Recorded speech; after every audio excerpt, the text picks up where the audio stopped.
Isaac's silent Lovisak sat quietly in class, his eyes fixed on Yanlin. Her laughter, clear and melodic, seemed to make time stand still, and every smile she gave felt like a moment of magic.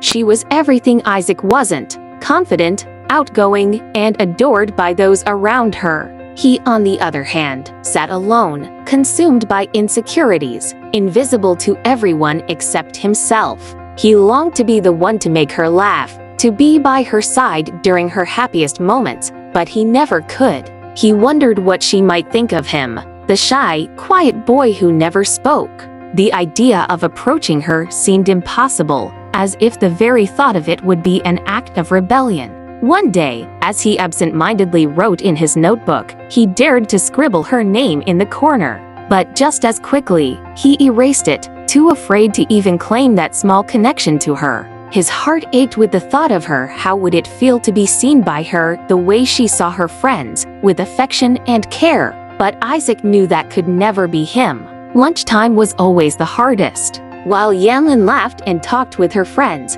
Isaac sat alone, lost in his thoughts. He wondered how they could so effortlessly connect, how he could never break through the walls that kept him isolated.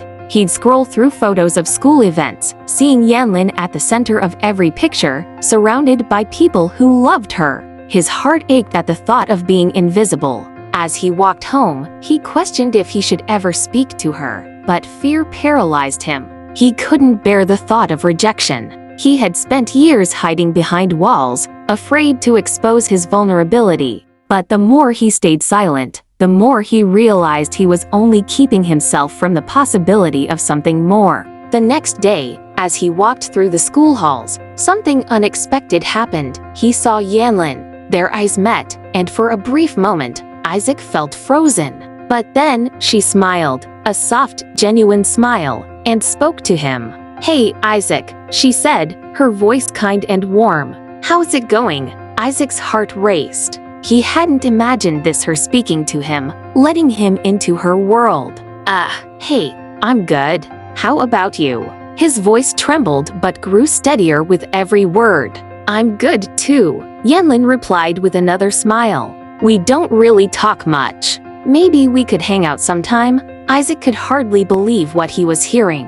She wanted to spend time with him. In that moment, everything shifted. He wasn't invisible anymore. For the first time, he saw a way forward, a chance to show her who he truly was. "Yeah, I'd like that," Isaac said, his voice growing more confident. As he walked home later that day, Isaac realized that maybe, just maybe, the courage to speak up was all he had ever needed.